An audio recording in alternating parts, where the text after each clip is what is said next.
This video is about the Chipola River in Florida, which used to be named the Jordan River. And I believe before that it was called the St. John River. And that's where exactly the Spanish people landed in Florida. So let's take a read about it.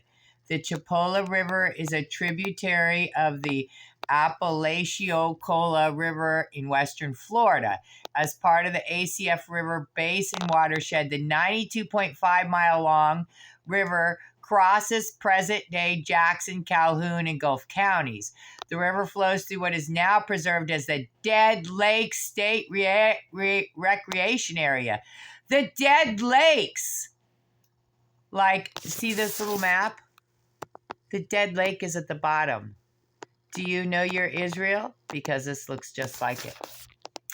Just before reaching its mouth at the confluence with the Apalachicola, the Dead Lakes were formed when the Apalachicola deposited sandbars blocking the mouth of the Chipola.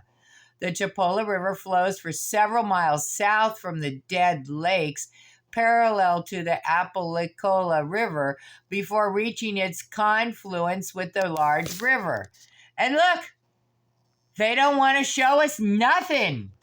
And every time I look this up, been trying all morning to make a video, my computer goes crazy. They know. An inside look at the Chipola River at Northwest Florida.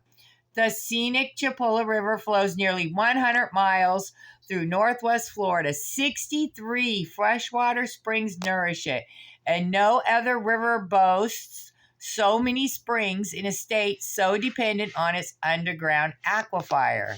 That means it has fresh water flowing out.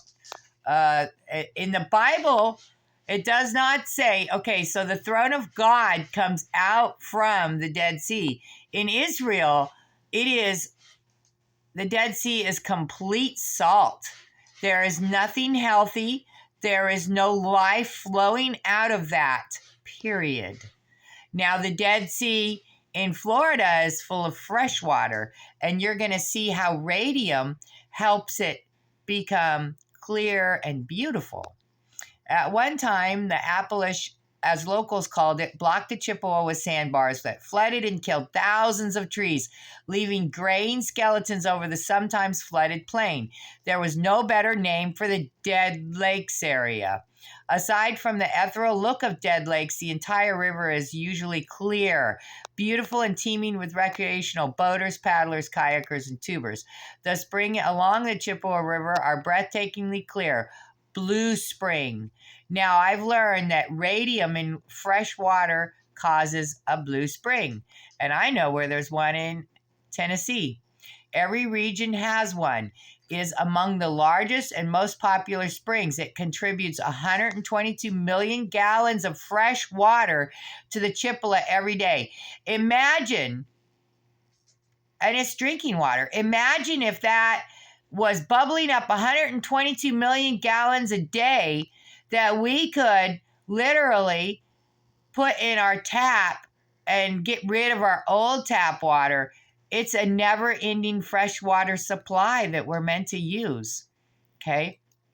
From Look and Tremble Falls to Merritt's Mill Pond, there is sight to be seen in every nook and cranny. There are twists and turns, but the views and the wildlife make it worth the launch.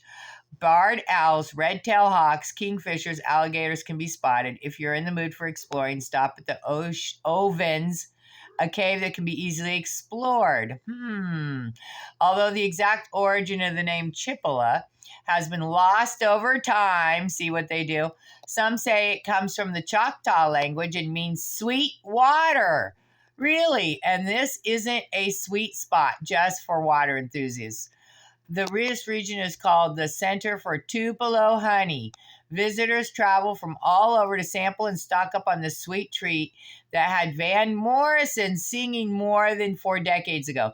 Tupelo trees only bloom for about 5 days in the spring, so beekeepers strip their hives and place them near Tupelos and watch them till early until the blooms fall away, signaling the end of the Tupelo harvest. Along the swampy banks of the Chipola, it's risky hard work, but a bumper crop can reap $1 million shared among dozens of beekeepers. I didn't know that.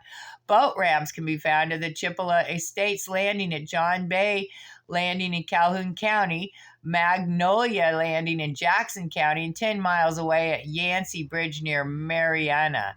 There's developed boat route. Anyways, I'm just trying to look at the. Let's see. This spring-fed Coldwater River is home to the Coosa bass. If you're bream fishing, make sure to use your beetle spins, redworms, and crickets. Places to remember. Oh, underground caves and stuff. So, look at this. Radioactivity along, let's see.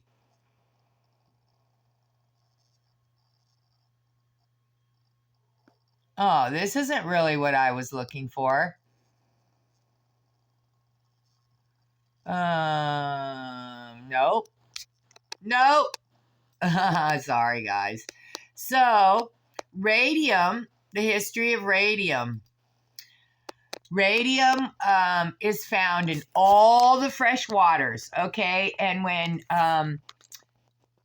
the Seminole Indians lived there, they were 8 feet tall. And when the Spanish came down there, they were looking for the Fountain of Youth.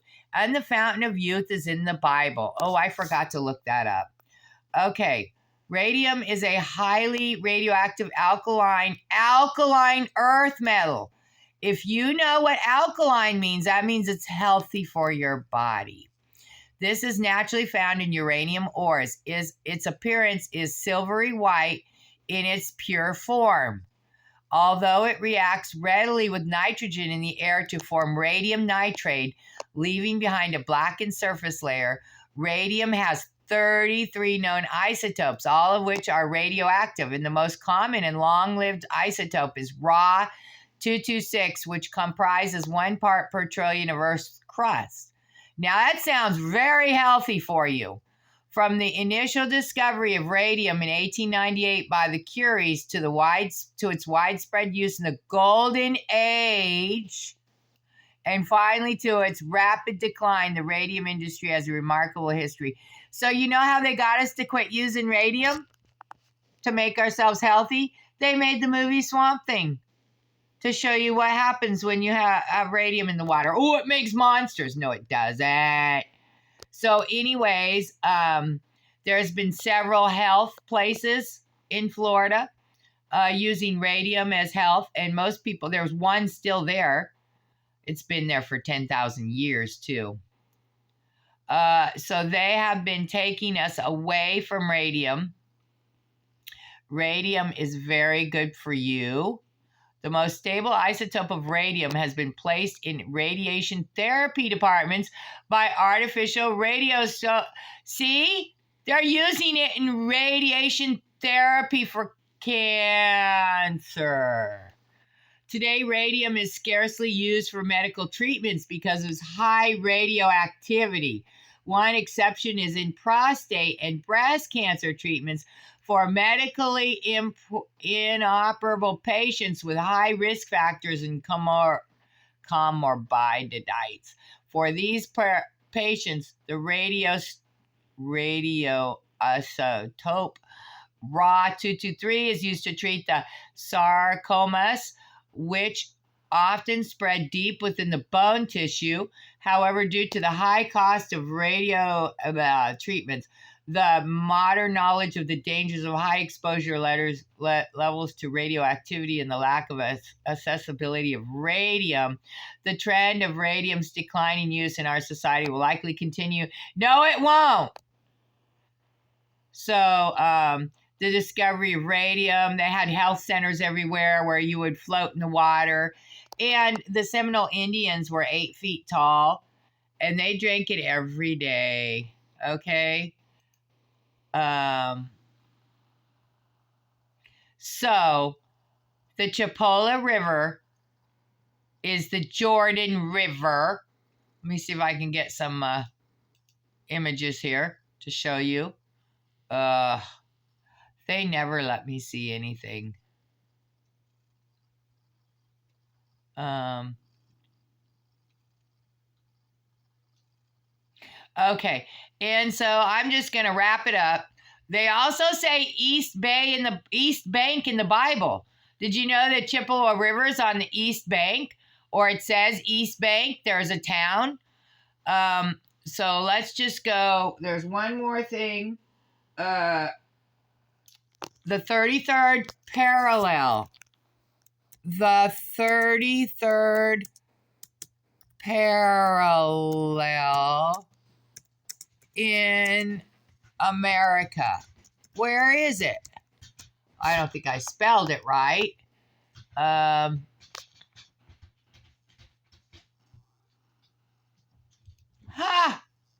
Look where the 33rd parallel north is.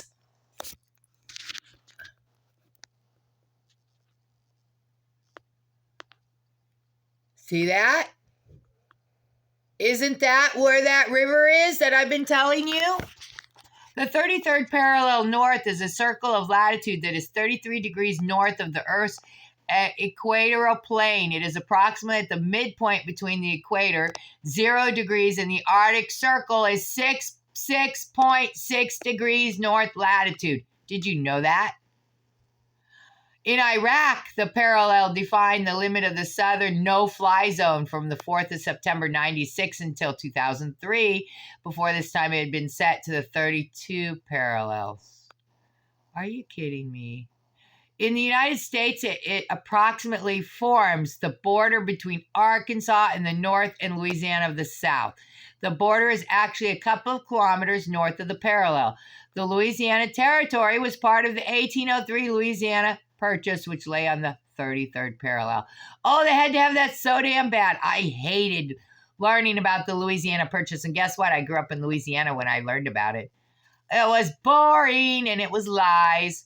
The parallel is part of the horse latitude. A horse latitude, about 30 degrees north and south of the equator. They are characterized by sunny skies, calm winds, and very little precipitation. They are known as subtropical ridges or highs in a high pressure area in the divergence of trade winds and westerlies. Really? As this latitude, at this latitude, the sun is visible for 14 hours and 20 minutes during the summer solstice and 9 hours, 15 minutes. So are you saying the prime meridian, 33 parallel north, is a perfect place to live? Holy cow, look what it's on. Algeria, Tunisia, Libya, the Mediterranean Sea, Israel, the Golan Heights, the UNDO, United Nations something, Syria, Jordan, Iraq, Iran, Afghanistan, Pakistan, India, Akashi Chin, I don't know where that's, People's Republic of China, Japan, United States, Pacific Ocean, United States, California, Arizona, New Mexico, Texas, Louisiana, Mississippi, Alabama, Georgia, South Carolina.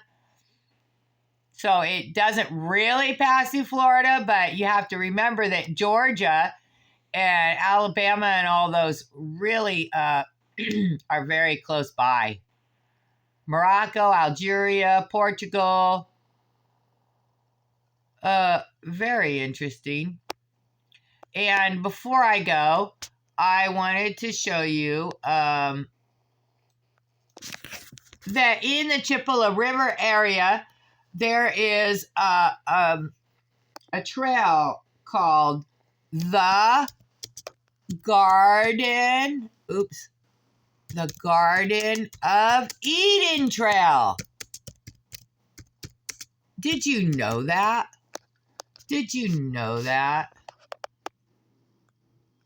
Check it out. Let me click out of that. A heavenly hike in Northwest Florida. So,